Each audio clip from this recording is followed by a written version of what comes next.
ప్రకారం వెళ్ళాలి మనం. వెళ్తే ఎవరికి సమస్య ఉండదు.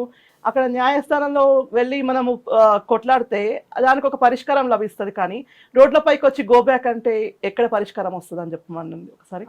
ఏ విషయమైనా కూడా కూర్చొని మాట్లాడితే పరిష్కారం అవుతుంది. మనం ఫస్ట్ వచ్చేసి ఈ గో బ్యాక్ అనే విషయానికి వస్తే ఫస్ట్ ఆంధ్ర గో బ్యాక్ అన్నాం, తెలంగాణ తెచ్చుకున్నాం. ఇప్పుడు ఇద్దరు వ్యక్తుల మధ్య జరిగింది గొడవ. ఇద్దరు వ్యక్తుల్లో ఒకరు మార్వాడి అతను ఉన్నాడు, ఒకరు వచ్చేసి దళిత వర్గానికి సంబంధించిన అబ్బాయి ఉన్నారు. ఓకే, అక్కడ మార్వాడి అతను లేకుంటే ఇంకో దళిత వర్గం అతనే వ్యక్తి ఉండుంటే ఎవరిని గో బ్యాక్ అంటారు?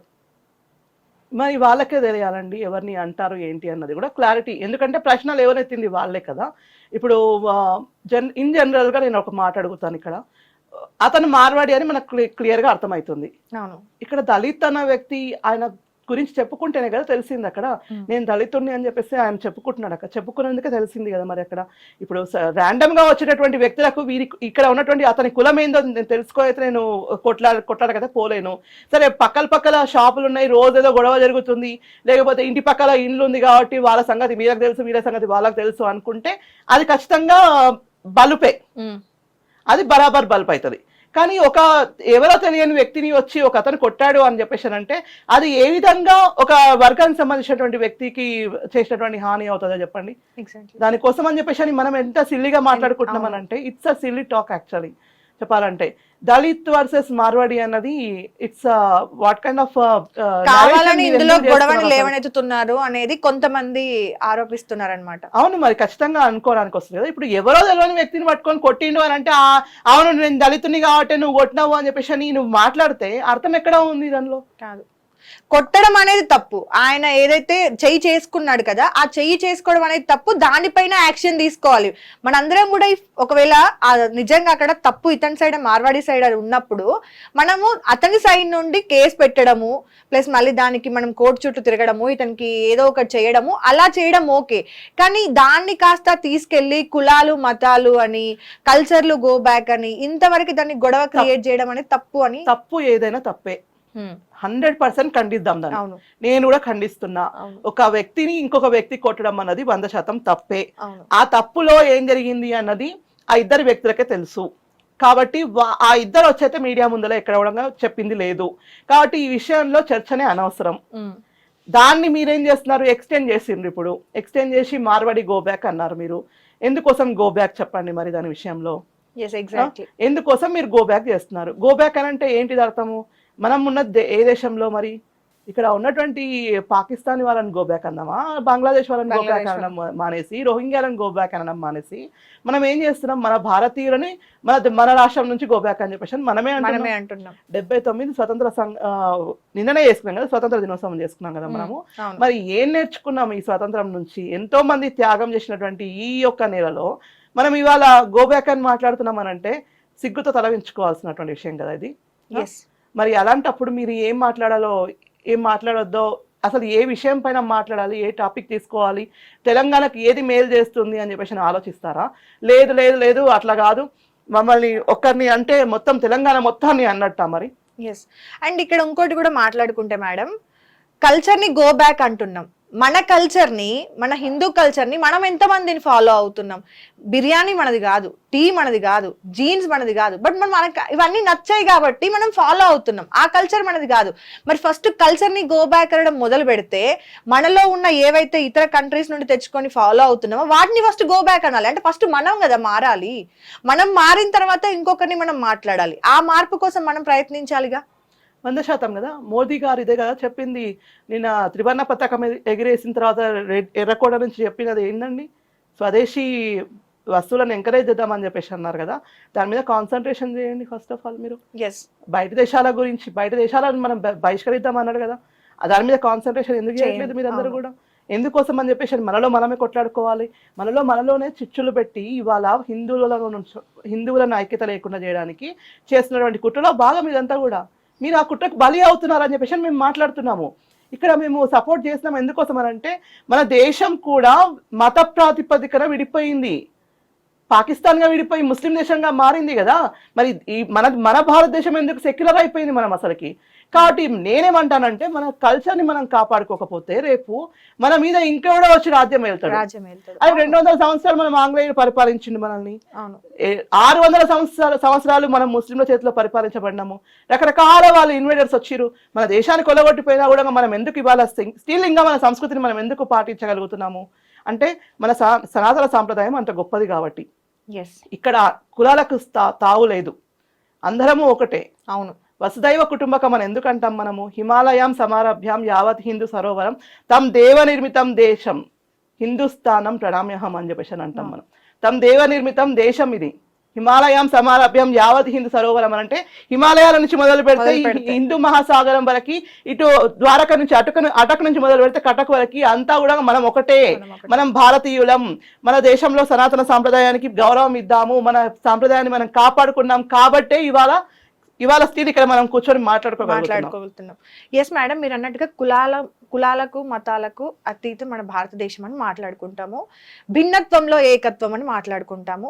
భిన్నత్వంలో ఏకత్వం అని మాట్లాడుకున్న మనమే దళిత వర్గాలు, బడుగు బలహీన వర్గాలు వీళ్ళంతా కూడా సపరేట్, మేము ఫైట్ చేస్తాము అని చెప్పేసి మాట్లాడుతున్నారు అనమాట. సో అంటే చిన్నప్పటి నుండి టెక్స్ట్ బుక్ లో చదువుకునే పిల్లలంతా కూడా భిన్నత్వంలో ఏకత్వం గలది భారతదేశం, అన్ని మతాలకి అన్ని కులాలకి ఇక్కడ నివసించడానికి స్వేచ్ఛాయుత హక్కు మనకి కలిగి ఉంది భారతదేశం అని మాట్లాడతాం. అదే నేర్పించిన పిల్లలకి ఈ రోజు మళ్ళీ బడుగు బలహీన వర్గాలు, మాకు అన్యాయాలు జరుగుతున్నాయి, మేము దళిత బిడ్డలము అని చెప్పేసి మాట్లాడుకుంటూ సపరేట్ చేస్తున్నాము. సో దీనివల్ల పిల్లలు ఏం నేర్చుకోవాలి? దీన్ని ఫాలో అవ్వాలా, దీన్ని ఫాలో అవ్వాలా? మొదటిది ఏంటంటే మనము ఇలాంటి అసమానతలు తొలగించుకోవాలని చెప్పేసి మనకంటూ ఒక రాజ్యాంగాన్ని నిర్మించుకున్నాం. మనము ప్రపంచంలోనే అతిపెద్ద రాజ్యాంగం మనది. అవును, ఎంతో మంది కూర్చొని 200 మంది దాకా కమిటీలో కూర్చొని రాసి అంబేద్కర్ గారు అక్కడ నేతృత్వం వహించినటువంటి రాజ్యాంగాన్ని మనం వాళ్ళ చేతిలో పట్టుకొని మనం ఆ రాజ్యాంగానికి ఏం గౌరవం ఇస్తున్నామో చెప్పమనండి ఒకసారి. బడుగు బలహీన వర్గాల కోసం అని చెప్పేసి అంబేద్కర్ గారు రాజ్యాంగాన్ని రాశారు. ఆ రాజ్యాంగం ప్రకారము ఎంతమంది రాజ్యాంగాన్ని పాటిస్తున్నారు, అందులో ఉన్నటువంటి ప్రాథమిక సూత్రాలను ఎంతమంది పాటిస్తున్నారు, అక్కడ ఉన్నటువంటి ఫండమెంటల్ రైట్స్ ని ఎంతమంది మీరు ఫాలో అవుతున్నారు ఒకసారి చెప్పండి. మీరు ఎంతమంది వాడుకుంటున్నారు వాటిని? అది వాడుకోవడం వదిలేసి మనము ఇవాళ మిగతా వాటన్నిటిని కూడా అంటే మనకు అందని ద్రాక్ష పుల్లనా ఇవాళ అరే బాబు మీకు అందరికీ కూడా ఇలా అన్యాయం జరుగుతుంది కాబట్టి బ్రిటిష్ వాళ్ళు చేసేటువంటి అన్యాయానికి మనము పూడ్చుకోలేము, అది తీర్చుకోలేనటువంటి పరిస్థితి, మన దేశాన్ని విడదీసిండ్రు, మత ప్రాతిపదికన మనం విడిపోయినాము, కానీ మనలో ఉన్నటువంటి మన భారతీయులందరం కూడా ఒకటే అన్న భావనతోన ఇవాళ మనం ఒక రాజ్యాంగాన్ని రాసుకున్నప్పుడు ఆ రాజ్యాంగానికి ఉన్నటువంటి విలువ ఏడికి పోతోంది? ఇంకా స్టిల్ ఇవాళ వరకు కూడా మనము బడుగు బలహీన వర్గాలు అని చెప్పేసి మాట్లాడుకుంటున్నామనంటే అది మన చేతగానిదనం కిందకి వస్తుంది. ఎవరు ఇక్కడ కాదండి, అందరం సమానమే, రాజ్యాంగం ముందు అందరూ సమానులే. కాబట్టి ఇక్కడ ఎక్కువ తక్కువ అన్న సమస్య లేనే లేదు. ఉండొచ్చు 140 కోట్ల జనాభా ఉన్నటువంటి భారతదేశంలో ఇవాళ ఆర్థికంగా అసమానతలు ఉండొచ్చు, ఉన్నాయి కూడా. దాన్ని 100% పూర్తిగా ఖచ్చితంగా అయిపోయింది అని చెప్పేసి మాట్లాడడానికి నేను కూడా ఒప్పుకోను. ఆర్థికంగా అసమానతలు ఉన్నాయి, సామాజికంగా కూడా ఉన్నాయి, కానీ వాటన్నిటిని బియాండ్ చేసే కదా మనం రాజ్యాంగం రాసుకున్నది ఇవాళ.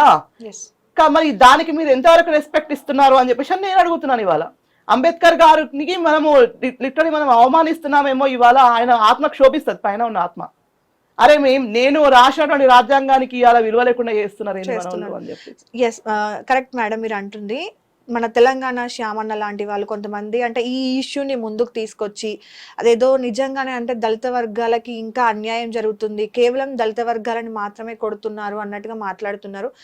మనకి గల్లీలలో, మార్కెట్లలో, ఊర్లలో జరిగే గొడవలు అనేవి కామన్. వాళ్ళు తెల్లారు లేచి మళ్ళీ మొహాలు చూసుకుంటారు, మాట్లాడుకుంటారు, అయిపోయింది.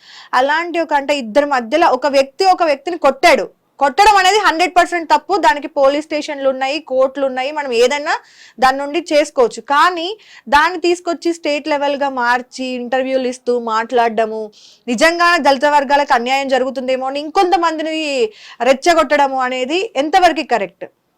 ఫస్ట్ ఆఫ్ ఆల్ వాళ్ళు చేస్తున్నటువంటి ఏదైతే ఈ సంగ్రామం అంటారో దాన్ని, లేకపోతే ఉద్యమం అంటారో, లేదు అంటే ఫోకస్ అంటారో, ఏమో అంటారో తెలియదు కానీ దానికి ఉద్దేశం ఏంటి ఇంతకు? ఎగ్జాక్ట్లీ అసలు దానికి ఏంటి, వాళ్ళ ఉద్దేశం ఏంటిది? వాళ్ళ యొక్క ఏదో ఒక ఉద్దేశం ఉండాలి.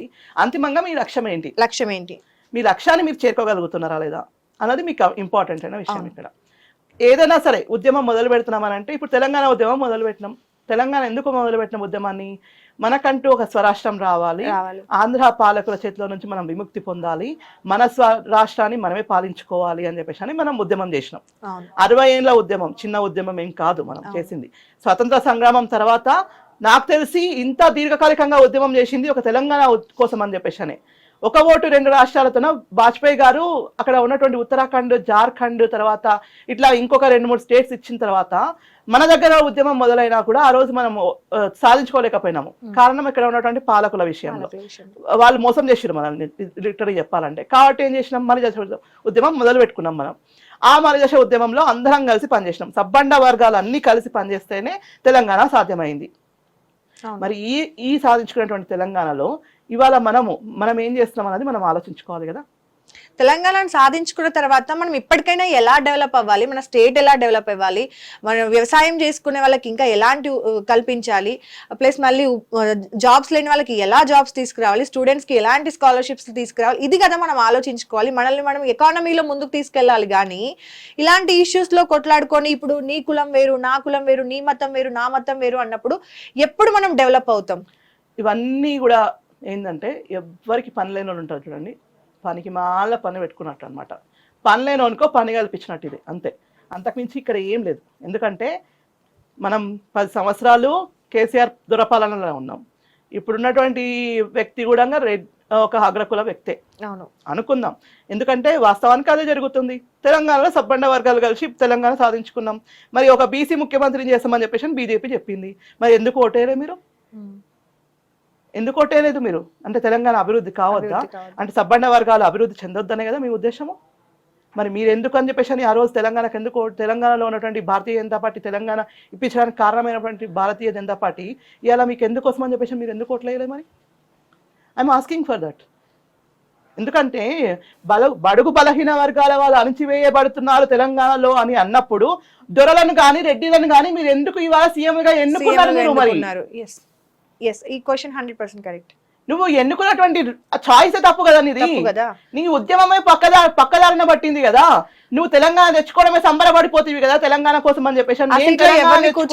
అనేది కూడా మన చేతుల్లో ఉంది. దళితుడిని ముఖ్యమంత్రి చేస్తానటువంటి కేసీఆర్ నువ్వు ప్రశ్నించలేకపోయినావే, బీసీ ముఖ్యమంత్రి చేస్తామని చెప్పేసినటువంటి మాకు ఓటేయలేకపోయినావే, ఇవాళ బీజేపీ ఓటేయలేకపోయినావే. మరి ఇవాళ కూడా తెలంగాణలో ఒక దొర పాలిస్తున్నాడు కదా, మరి ఆ దొరని నువ్వు ప్రశ్నించావా? మరి నేను ప్రశ్నించావా? నువ్వు ఎవరైనా ఎక్కడ బయట రాష్ట్రాల నుంచి వచ్చినటువంటి వ్యక్తులను ఇవాళ వచ్చినటువంటి వాళ్ళు కాదు. వాళ్ళు అసలుకి స్వతంత్రం కంటే పూర్వం వాళ్ళని అక్కడి నుంచి తీసుకొచ్చుకొని నిజాం ఇక్కడ పెట్టుకున్నాడంట.